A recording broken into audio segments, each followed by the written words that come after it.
สู้ผู้หักฮะคำว่าหักของเขานั่นรักน้องเมตตาน้องหน่อยสิสู้เมตตาสู้มียังให้น้องทองเนี่ยมียังให้เล่าสู้ว่าหักสู้เมตตานะโอนเงินมาซื้อดินซื้อเฮือนให้เล่านี่กันปล่อยไป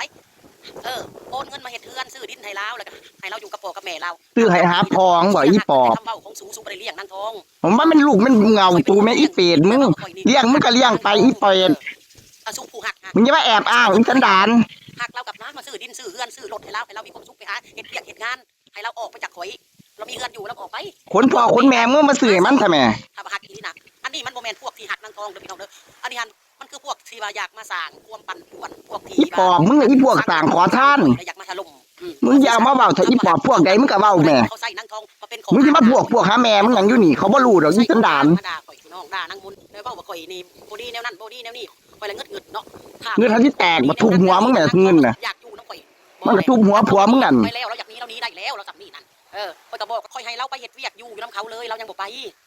อยู่กันเขาเลยนั่นถ้าว่าสู้ซ่องผีน่ะสู้กับไปแถวซ่องผีเด้อซ่องแสผู้เด้อสู้ไปโลดผีพ่อผีแม่มึงล่ะมีแต่ผีพ่อผีแม่มึงล่ะอีปอบ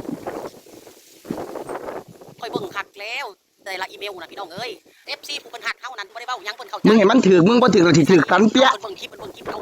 มาตลอดนางทองอยู่น้ำข่อยก็ใส่นางทองเวียกเงินเวียกซานข่อยเล่นลูกกับน้ำซื่อๆใครลูกก็2แตะนึงบ่แม่นมาล้วงว่าหลายเด้อพี่น้องแล้วก็ปัดกวาดเฮือนซานบ้านช่องเท่านี้นึงพวกเจ้าว่ามันถูกบ่คันพวกเจ้าว่าหักน้องทองนะสงสารน้องทองโอ้ยซื้อโอนเงินมาซื้อดินเฮ็ดเฮือนให้เราซื้อรถให้เราไปหาเฮ็ดเวียกโอนมาโลดซอยเรือโลดเห็นบ่ BMC หักโอนน้อยเท่าไหร่เฮ็ดฮอดเฮือนให้ซื้อฮอดดินให้อันนั้นเขาเชื่อว่าคนหักอันนี้สู้นั่นอีแก่งขอทานอีอางอีแก่งขอทานอีน้อยอีสันดานเป็ดมึงบ่ต้องอนุญาตบ่ต้องขออนุญาตอีสันดานเขาดีเขาเรียกนางทองเรียกหาพองบ่ฝากมาแน่เงินให้พ่อให้แม่เราฝากมาแน่ฝากไปเผาพ่อเผาแม่มึงบ่อีปอบคือจบคันบ่ดีอีฝากมาไอ้สิเรียกเราสะอาดขอถามแน่พ่อแล้วบ่ลูกพงก็บ่เห็นสภาพลูกพงเห็นที่สภาพลูกพงนั่นมันเป็นได้แหละเสื้อโตเดียวบ่สักจักเทื่อเฮือนก็สิอัดกับพอดินก็บ่มีอยู่แม่เราบ่แม่เรากับคือแนวนั้นแหละพี่น้องพวกเจ้าก็เห็นวัตถุสินถ้าสูบ่ใส่มันก็บ่เกิดอุบัติเหตุมันก็บ่เป็นหยังก็บ่ต้องมีผู้ใดเลี้ยงมันแหมอีปอบมึงเข้าใจไปหั่นนี่อีสันดานอันนี้มันเป็นพวกสูอีผีแลสร้างภาพอีปอบอีสร้างภาพนั่นสู้บ่สร้างภาพสู้บ่ตอแลนั่นกูขอถามแน่มึงเคยเห็นความดีบ่มีเคยเห็นความดีนี่ดิแต่สันดานขอทานมึงดิอีปอบแกขอทานมึงนี่ดิแกขอเว้าขอทานมึงนี่ดิเว้าเรื่องมึงมาตบหลอกลวงเงินคนนี่ดิอีปอบเมื่อหลอกคนสร้างซื้อเงี้ยซื้อซ่านนี่ดิซื้อดินอีปอบอีผีอีสันดานอีขี้ขาอีนรกมึงปากสมน้ำหน้าเด้เหยียบปากมึงดิไปคอมเมนต์อยู่ช่องนางมนต์ก็เลยมาคอมเมนต์อยู่ช่องข่อยมาหาเรื่องหาเล่าแต่ข่อยเห็นข่อยคบกับอดนางมนต์คบกันเอาสวยจ้ะสวยไม่ดีดไม่ดำขาวสวยผิวพรรณดีมากแต่เราสิออกไปข้างนอกข่อยนะใครถามกินกาแฟอาหารบึ้งหาขอทานยืมเงินบ่ไหวต่อตัดหนังบ่ายๆกูสิเฮ็ดเล็บกูก่อนบ่มีหอดเงินเล็บตัดมีตัดหนังบ่มันมีตัดอันตีนแตกเขาบ่ไปเฮ็ดอยู่ห้านกับร้านเขาคนหลายๆบ่มีเงินอย่าว่าบ่มีเงินขอท่านใดอีอังแฟมิลี่ขอท่านใดใดท่านใดท่านมีไผหลงก่อนอย่าเว้าอีกก่อนเด้อยังบ่แล้วเลยเว้ารถอีปอบมีเรื่องเว้าเรื่องเดียวนั่นน่ะอยู่เดี๋ยวนี้นี่แหละนางทองประกายแสบอีนางมลพิษประกายสาบเว้าเลยค่ะได้เรื่องสิปาดคอนางจริงจังปาดแตกลูกเลยเบิ่งคลิปกินมาม่าขอกลับไปย้อนคอยเว้ายังไล่แรงบ่ขอกลับไปฟังเบิ่งได้ตู้ก็เว้าว่าไล่แรงตู้ก็เว้าเล่นๆคือกันกูก็บ่รู้ว่ามึงจะเครียดตับพี่ไตบ่ผิดแล้วตอนเนี้ยเว้าเรียนซื่อกูบ่รู้ว่ามึงเว้าเล่นกูบ่ผิดตับผิดไตแล้วเว้าเล่นได้ตามสะดวกตามสบายกูเว้าเล่นตามสะดวกสบายคือกันอย่าลองไปหาเฮ็ดเวลาเขาเว้าอย่าลองให้มันไปโอนเงินให้เว้าเลยต่อไปเนี่ยจะอีนิ่งกังมึงก็อย่าลองอย่ามาเรียกร้องนะคะตุก็เว้าเล่นหุบปากอีหมาตัวใดก็ตามสิมาปกป้องก็มาปกป้องโลดบ่ทันก็เอาอีนิ่งไปเลี้ยงไปอยู่น้ำมันเอาไปอยู่น้ำบักตาขุนไปพากันไปเราจะมาแหกปากว่า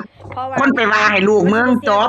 เรื่องเว้าเล่นๆนะคะหยุดค่ะสต็อปค่ะนั่งเฮ็ดเงินเฮียเรื่องนั้น เลยสิใส่มันอีกแล้วมันสิเฮ็ดเหี้ยอีกเนาะความหมายหั่นนะ เหยียบปากค่ะ มันเฮ็ดเหี้ยอีกเขาสิปาด บ้า แต่แน่แต่คนนั้นไผสิให้มันคือสิไปตีคนเจ็บคนปวดเด้อสูงอันมันความคิดมาความคิดสัตว์เดรัจฉานเด้ออีเมลอีน้ำตาลนั่น เฮ้ย มันมักเว้าสะแนะใส่คนแล้วพี่น้องเด้ออีเมลมันนั่นแหละมันว่าเพ้อนั่นน้องทองโดนนางโดนยายน้อยตีอีกเพิ่นว่าอ้าว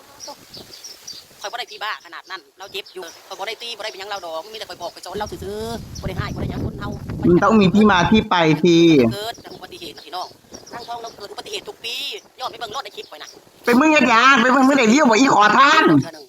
ดวงชะตาวาสนา อีตอแหลขอทานออนไลน์น่ะมันไม่กี่โตโยงแล้ว มีแต่เรื่องแต่ราวเรากัน โอ้ยเดี๋ยวนี้ได้ออกมาแหกปากแล้วอีมดละผิดเนาะอีสันดานหมา นางทอง อีน้อยแฟมิลี่อีหนีตีอีน้อยแฟมิลี่ดากโตด ยันข่อยขาข่อยตีเรา อีหัวนมดำน้อยแฟมิลี่หนีแตก เพื่อนให้เราอยู่กับพวกสันดานนี่นะ สันดานหยัง อย่างมือเป็นข้ออ้างอยาก เอาไม่เป็นขออ้างอีหยังสิดามึงอีปอบมึงขอทานอยู่แล้วอีกี่ขามึง ผีทั้งนั้นพี่น้อง อีนั่นหมา บริษัทสันดานบดีอะไรโอ้ อีสันดานดี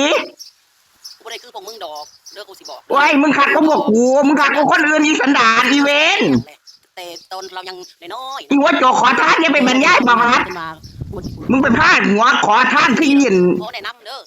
ดินยาวผุนอีน้องได้ผุนอีอ้นผุน แล้วก็ คือหาแต่แตกตีปอก เฮ็ดให้เรานะ วิธีขอทานหน้าด้านอยากได้เงินค่าน้องมาตัวคนไปซื้อที่ให้อีท้องวะอยากได้เงินอีสันดานเอ้ย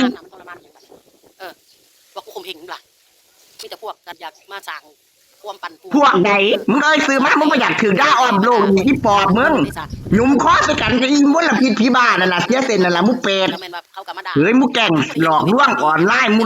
แกล้งสตรอเบอรี่พวกแกล้งหน้าวายหลังหลอกอีเป็ดมึงเอ้ย รักกันน้องเขา ราคาพอห้าแมมที่มันเป็นลูกมันเต่าผูกตูอย่างให้ที่แตกที่มันเป็นลูกมันเต่า เมื่อย ง่าย สั่งลายเด้อพี่น้องนะเขาจะบ่มีคำเบาเลยมา ขนาดมันมีคำเมาดินี่มึงอีเป็ดขนาดติดอ้างนี่ทั่วปฏิที่ทำไหนสันดานกูเหยียบปากมึงเด้มึงจะมาสันดานหนาอยู่นี่เด้อ จากนั่นพิมพ์ด่ากูดี กูเหยียบปากมึงแล้ว มีคำเบาเลยมาเคยอ่านมันเขาเมนมีแต่พวกผีๆทางนั้นเขามานะมีแต่พวกเคยด่ากูอะไรมีแต่พวกผีอะไรพวกสันดานมาอ่านพวกดีแต่คำเบาแต่การกระทำสัวสิตายพิมพ์ด่านั่นพิมพ์ด่ากูดีในสมองนั้นหาด่าแต่คนอิจฉาริษยาแต่คนว่าซี่ซาพี่น้องมันหนาโมโหเนาะพี่น้องเนาะคอยละศูนย์แต่เศร้าเด้อจ้ามื้อนี้เด้อ